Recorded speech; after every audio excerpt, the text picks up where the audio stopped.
বিসমিল্লাহির রহমানির রহিম। আসসালামু আলাইকুম। আপনারা সবাই কেমন আছেন?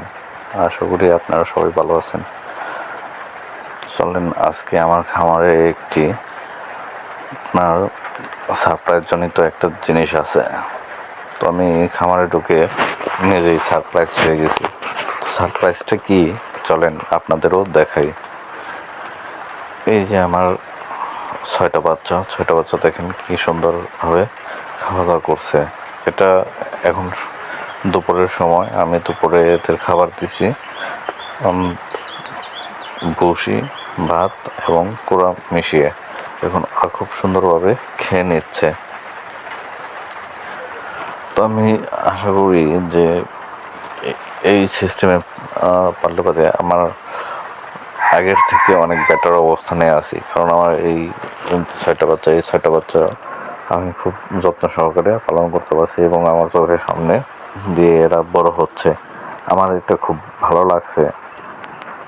আর এখানে হচ্ছে যে দুইটা মুরগি আমি কালকে শুক্রবার, কালকে আমাদের এখানে একটা লোকাল হাট আছে। আমি লোকাল হাটে একটা মোরগ সেল দিয়ে দেবো। কারণ হচ্ছে যে দুইটা মোরগ থাকলে বাদে একটা মোরগ খুব অ্যাগ্রেসিভ আর একটা মোরগ খেতে পারে না, তো যার ফলে ওর ওয়েটটা ওইভাবে আসতেছে না, ও অনেক উইক হয়ে যাচ্ছে। চলেন আজকে আমাদের সারপ্রাইজটা দেখাই। ওই যে দেখা যাচ্ছে একটা ডিম, তো আমার ফার্মের প্রথম ডিম এটা। এই দুইটা মুরগি থেকে একটা মুরগি এই ডিমটা পেয়েছে। মাশাআল্লাহ আল্লাহ, আমি আজ অনেক সারপ্রাইজড এই খামারে ঢুকে। কারণ আমার স্বপ্ন একটা পূরণ হয়েছে। যদিও এটা মুরগির প্রথম ডিম এবং অনেক ছোট, তবুও আমি এটা বসাবো না। কারণ হচ্ছে এটা খুব একটা ভালো হবে না। তো আমি এটাকে 2 ব্যাচ পরে বসিয়ে দিব।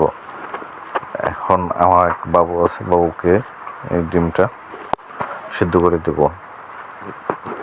তো এইভাবে আমার খামার পরিচালনা করতেছি। দেখুন কি সুন্দর একটা সিস্টেম। এখানে খাবার খাচ্ছে, এখানে পানি খাচ্ছে, ওরা বের হতে পারছে না। বের হলে এই সমস্ত জিনিস আসতে অনেকটা সময় লাগতো, তো আমি পাইতাম কিনা সন্দেহ। এই হচ্ছে আমার সারপ্রাইজ। আপনারা সবাই ভালো থাকবেন, সুস্থ থাকবেন এবং অল্প পরিসরে খামার শুরু করবেন।